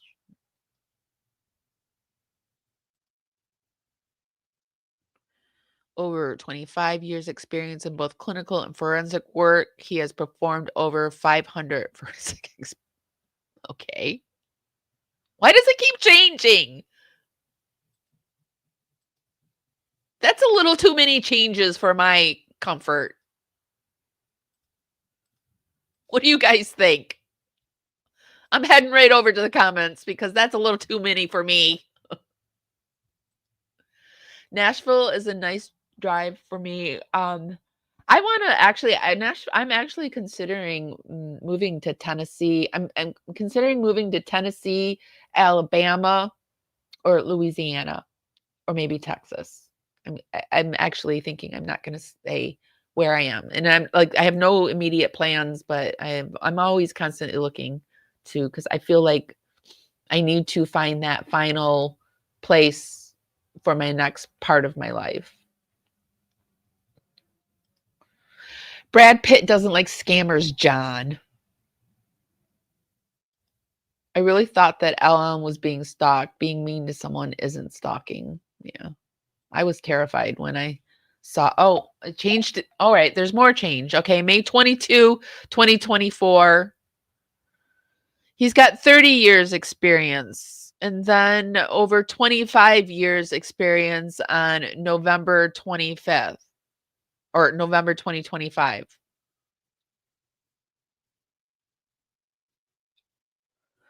A quick Google search yielded the list of UNLV practicum sites description for the 2023-24 academic year. According to this document, as of 2 years ago, assuming it was compiled in 2023, he had been a psychologist for over 20 years and had conducted over 400 forensic evaluations related. I mean, why don't they just cut and paste? You would think they would just cut and paste it throughout. That's what I do. Just cut and paste it through your socials. Why all the change? I feel a sneeze coming on.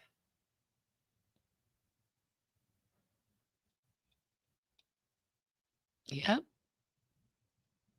Over 420 years.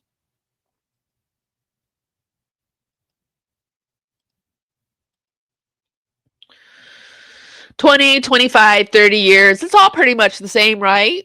I mean, he went to Princeton.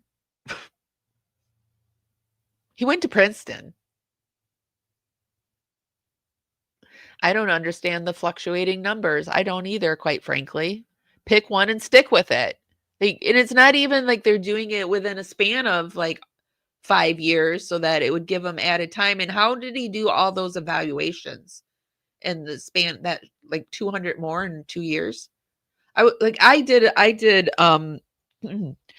I worked at a facility where I was the intake worker and the women's social worker. So I would do these evaluations for people that got drunk driving for the courts. And so I did a lot of evaluations, and I don't think, and I worked full time. I don't think you can do that many. I don't know. Maybe I'm just like, it's been a while since I've done them and I'm not remembering it,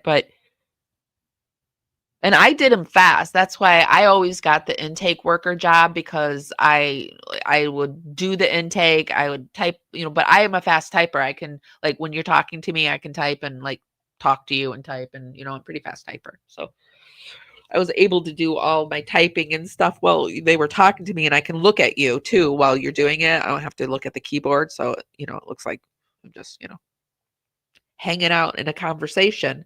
And so I was able to do things pretty fast. My turnover rate was pretty fast. My secretaries always loved me because, I was wham bam. And I always got along with my secretaries. I knew where my bread and butter came from. So I take care of those that take care of me, because that's just what you do, in my opinion. But I don't know how he could have done all of those. I don't think it's possible.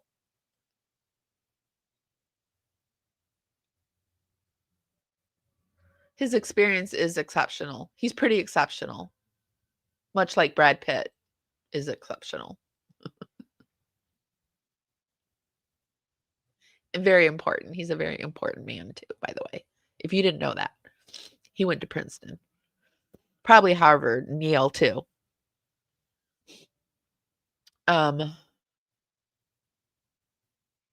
He serves as an expert witness for the federal government and has consulted on numerous high-profile cases.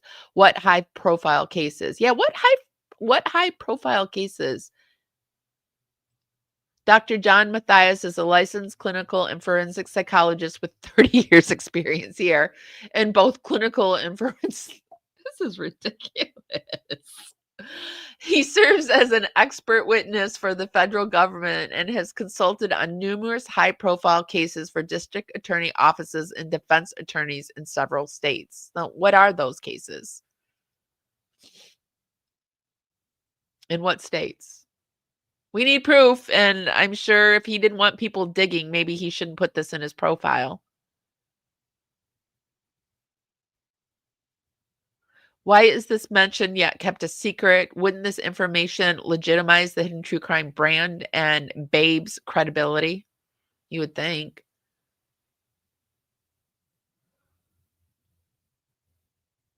I actually found a post where I saved it just so, and somebody said, Dr. Babe. I'm like, they do call him Dr. Babe. That's proof right there. There's someone is willingly calling him Dr. Babe. Let's see if we have any more.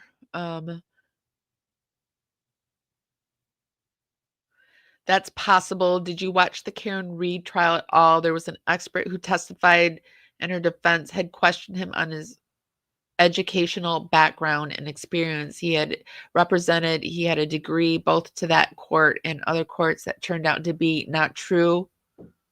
I'm sure they're talking about somebody in the Karen Reed. There's a link for anyone who may want to read more on that.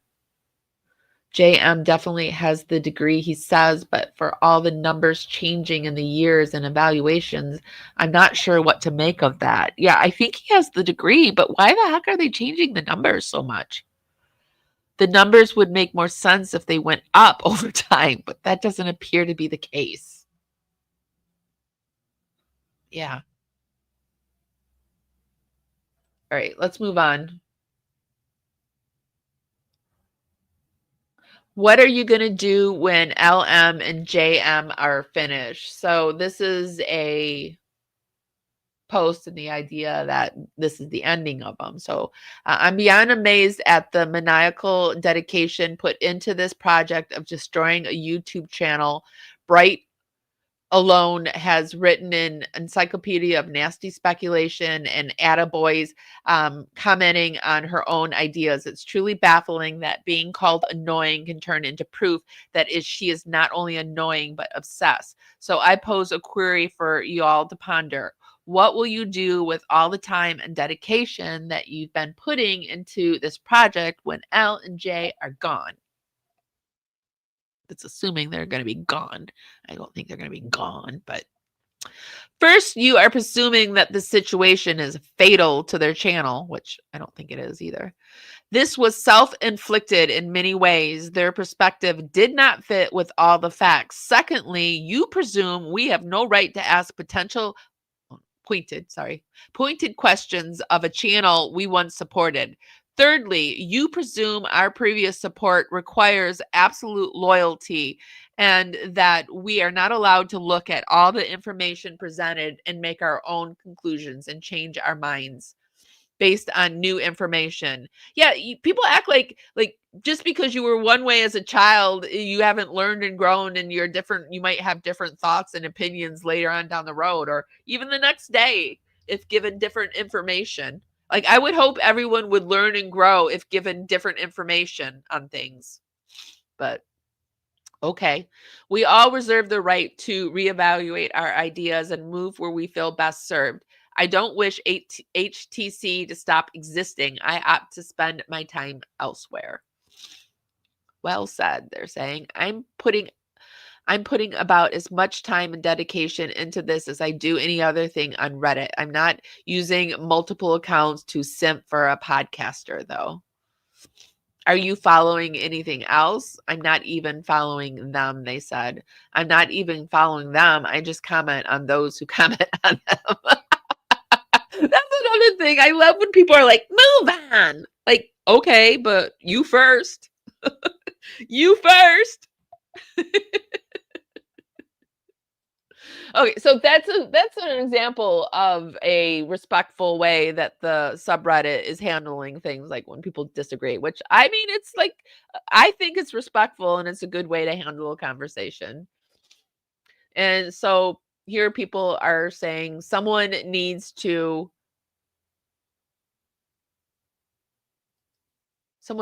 show the receipts. I'm not sure why I'm still interested in the outcome of all this drama, but I'm agreeing, someone needs to show some receipts, needs to show all the claimed receipts already. Why would they be holding them back at this point? Well, I think the reason they might be holding them back, and it's my hope, that Christina is taking this forward, and the smart thing would be to hold it all back. So that's my hopes. Why would they be holding them back at this point? Fear or more legal issues hold them from HTC. I think the receipts could embarrass other people as well. That could also be true, that it could be very embarrassing for people. Like, there are some things that some people have said about others that I wouldn't go and tell that person what was said, because one, I know it's not true. And two, it would just be heartbreaking and maybe devastating to the person. Like, I will take that pain for you and try to shield you from it. So, I mean, it could be that too. Like, it could be very embarrassing for the people that the receipts are about. Very good point. Also, who really wants to cause more damage to the victims? Just make sure Lauren reaps what she sows. And then, with that being said, someone mentioned about Colby, and I did want to pop over to Colby's page, and he has a new video up talking about he's not well.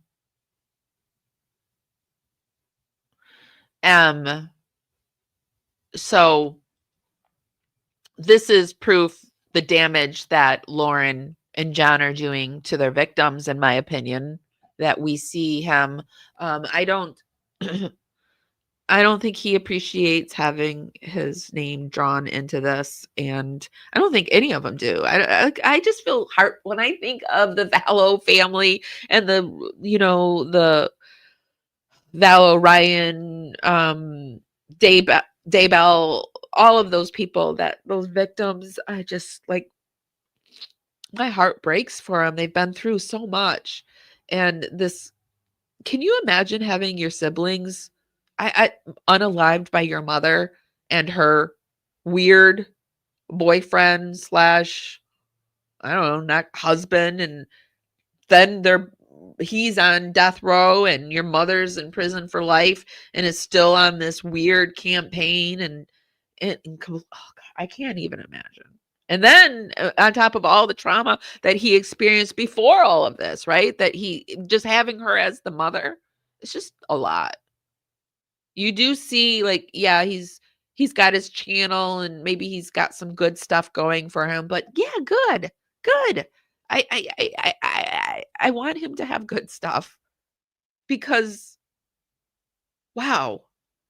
And I know I think he had a brain bleed, and I kind of can relate to that because I've had a brain bleed before, and on top of that, that causes just the way it damages your brain for, like, it damages your brain for a while. I had to go into rehabilitation. It affected my walking and talking. So I just feel really bad for Colby.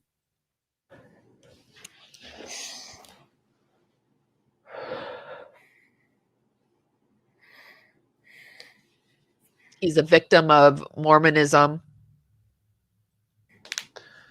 Crazy Mormonism. I'm already trying not to cry. I cried this morning thinking about making this video. It's uncomfortable because I know I talk a lot. I'm really into aesthetics, and if you ever see this Colby, it looks really good. The sign and that black behind it that just kind of pops against the other, it just looks really good. You had it purple. This was like purple the other day, and it looked really good too. but it must have been a Halloween thing. Sorry.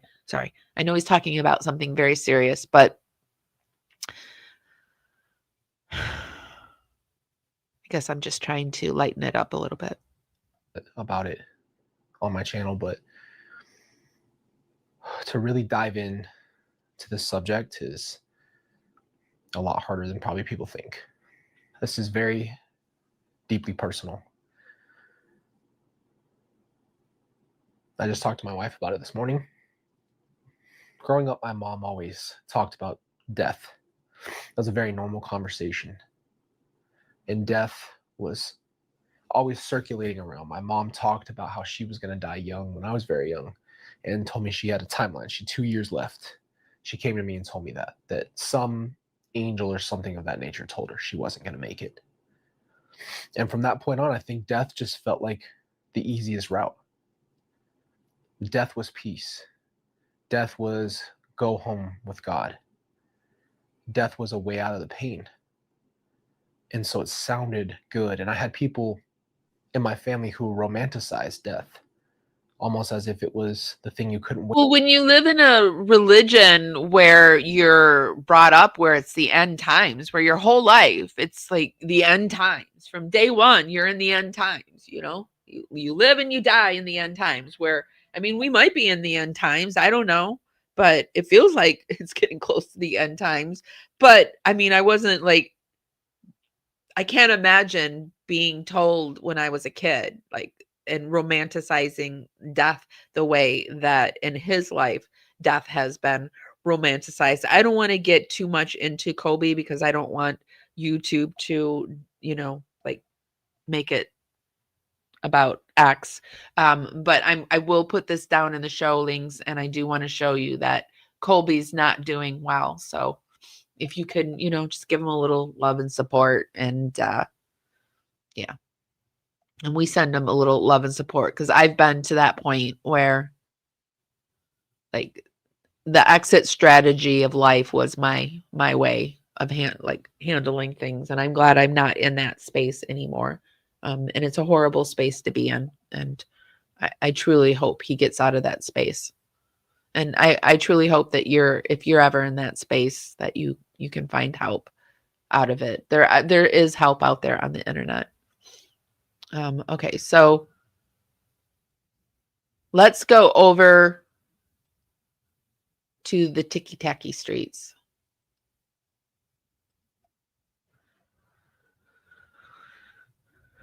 Yeah, the verbiage is even crazy, and he is a victim, and it's crazy.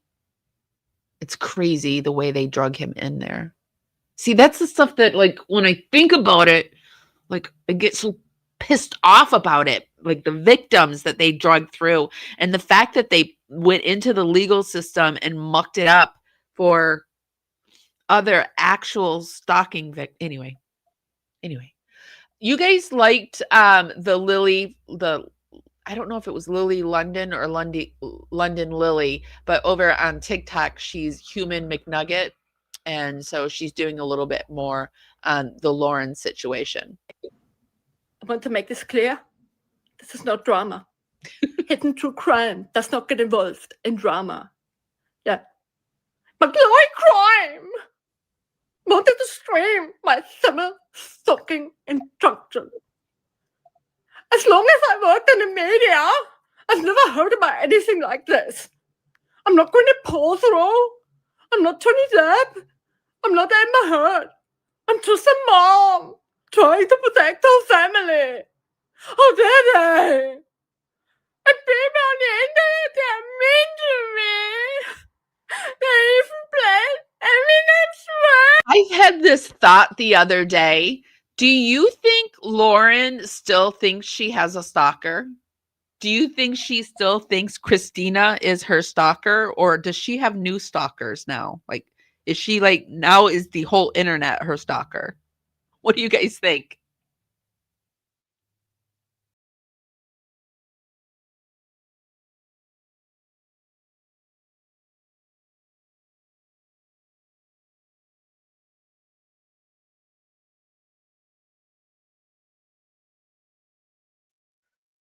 Oops, I got kicked off the internet.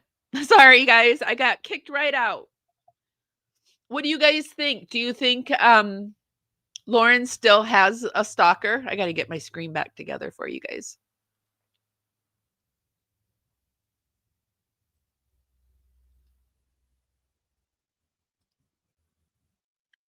Good evening, Hidden Germs. Today, we set the record straight, and we respond. Dr. Babes, what is your take on this? Don't worry, Lauren. I found a very relevant law here in one of my 5,000 books behind me. This law is actually from 1594, very relevant for this situation, Lauren. And in this specific law from Antarctica, it actually says anyone who calls my wife, Lauren Matthias, mean is wrong. There you go, everyone. Hidden True Crime always brings receipts. Good evening, Hidden Germs. Today, we set the record straight, and we respond. Dr. Babes, what is your take on this? Don't worry, Lauren.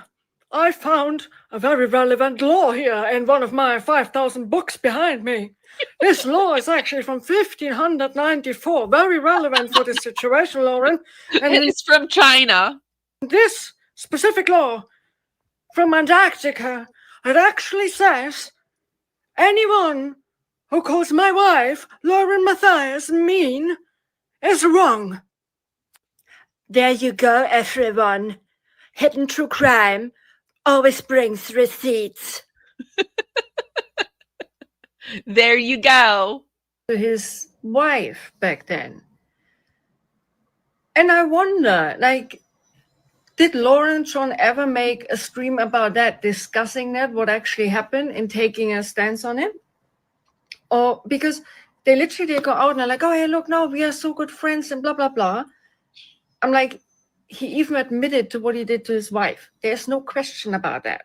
So for everyone who doesn't know about this, just put in Google Kobe Ryan arrest for R-ing his wife, and you will even see his mugshot. And he admitted to what he did on a recording.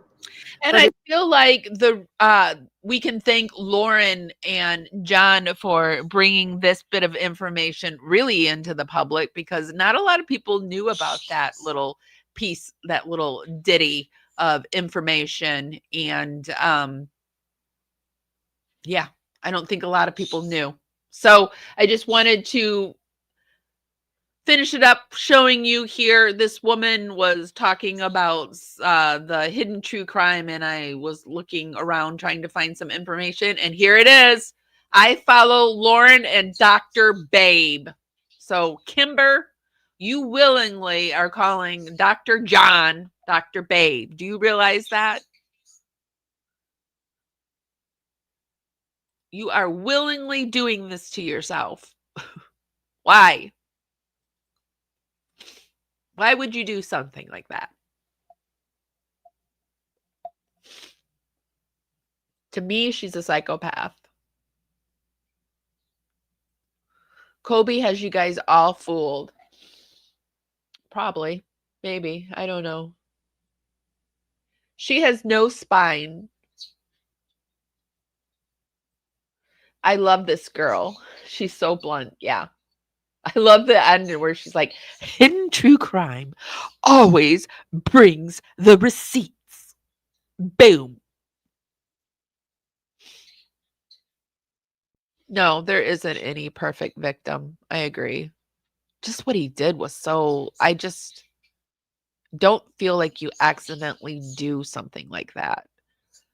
Like, I can see like accidentally running someone over, or accidentally you punch someone and you hit them in the wrong spot and they die, but you don't accidentally attack somebody. So I don't know. I just have a hard time with it, but I mean, it's just my opinion, right? I take the information in and I decide what I want to do with it, and then I and I feel like everybody needs to it's just your opinion and you decide what you want to do with it.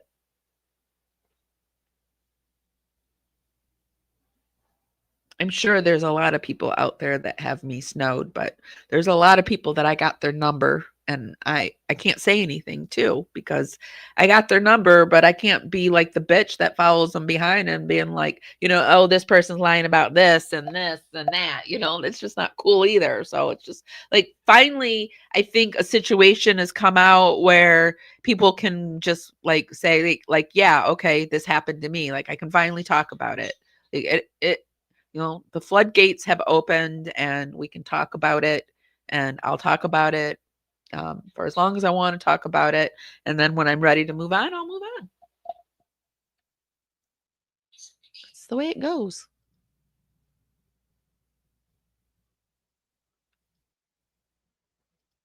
Okay, guys, I'm going to start wrapping things up here. I do want to give out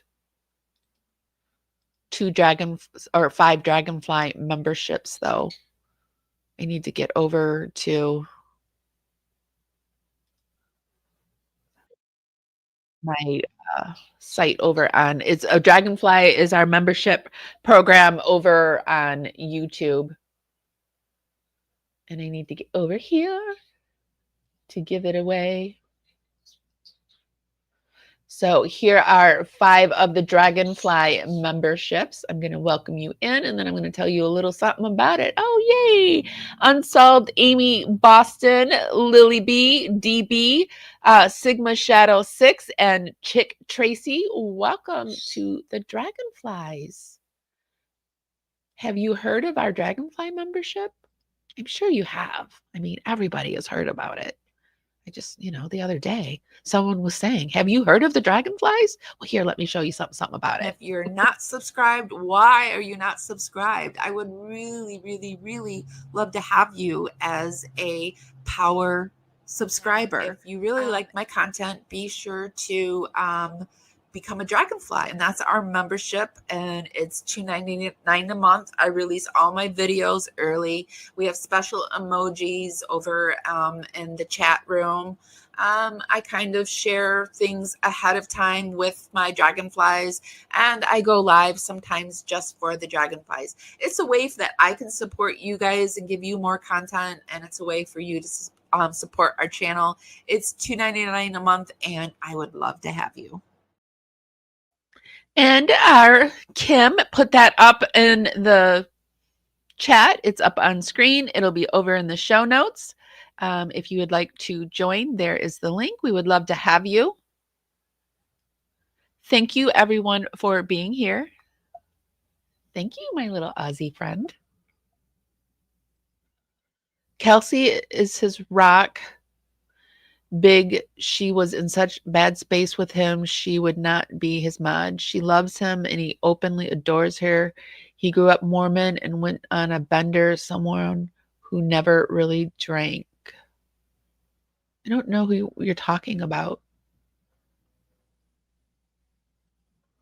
Lauren will keep on like nothing happened and still support, but now I know who she is and will never support her again. She has zero remorse and accountability. Yeah, I mean, I wish she would just like have some accountability, right? Something.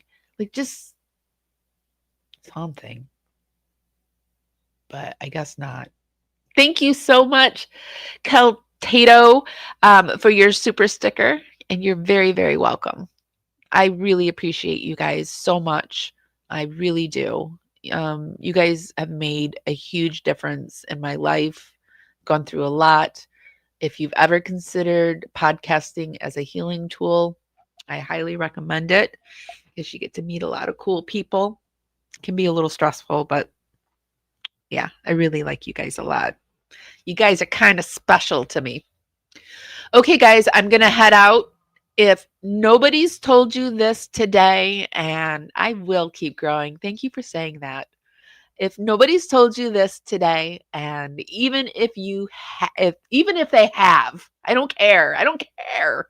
I'm still going to tell you guys this. I love you guys so, so much, and I'll see you next time.